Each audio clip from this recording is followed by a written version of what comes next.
नागपुर में गर्लफ्रेंड को लेकर हुए विवाद में छात्रों के दो गुटों के बीच हिंसक झड़प हो गई।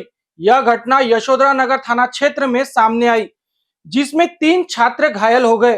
पुलिस ने दोनों पक्षों के खिलाफ मामला दर्ज कर जांच शुरू कर दी है। पुलिस के अनुसार करण निमजे झिंगाबाई टाकली स्थित एक क्लास में पढ़ाई करता था। इसी दौरान उसकी दोस्ती एक छात्रा से हुई। बताया जा रहा है कि वह छात्रा पहले अमित खड़गे की गर्लफ्रेंड थी। करण और छात्रा को बातचीत करते देख अमित के दोस्त रेहान इकबाल ने करण को समझाने की कोशिश की थी। इसके बावजूद विवाद बढ़ता गया और 16 मई की रात अमित खड़से, रेहान इकबाल, रोहन घोड़ेसवार और अरशद अहमद रजा ने मिलकर यशोधरा इलाके में करण निमजे और शानू वैग पर हमला कर दिया।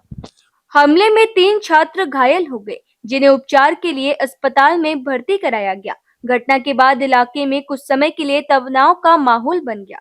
यशोधरा पुलिस ने दोनों गुटों के खिलाफ मामला दर्ज कर लिया है और पूरे प्रकरण की जांच जारी है। आम्ही पेट्रोलिंग करत असताना माहिती मिळाली होती की आनंदनगर NIT ग्राउंड या ठिकाणी काही मुलांमध्ये भांडणे झालेली आहेत।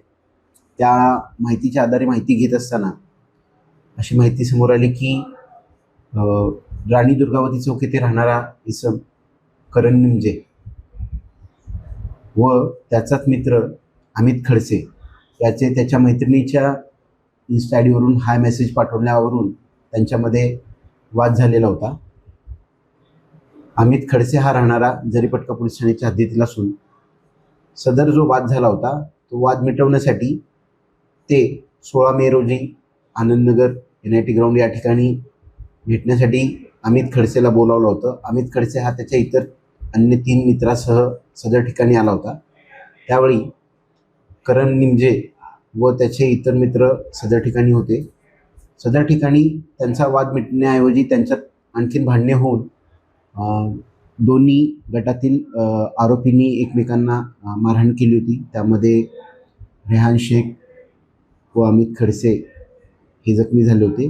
तसेच करण निमजेचा मित्र व रेकॉर्डवरील आरोपी शानू वैद्य हा देखील गंभीर जखमी झाला होता। सदर प्रकरणात पोलिसांनी तात्काळ घटनेचे गांभीर्य लक्षात घेऊन सदर गुन्ह्यातील सर्व आरोपी निष्पन्न करून आरोपींविरुद्ध खुनाच्या प्रयत्नाचे गुन्हे परस्पर विरोधी दाखल केलेले आहेत।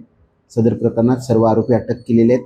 आरोपींना आज माननीय न्यायालयात हजर करून गुन्ह्याचा पुढील तपास करीत आहोत। प्रथमदर्शनी वाद जो आहे तो हाय मेसेज पाठवण्यावरूनच झालेला आहे हे निष्पन्न झालेलं आहे।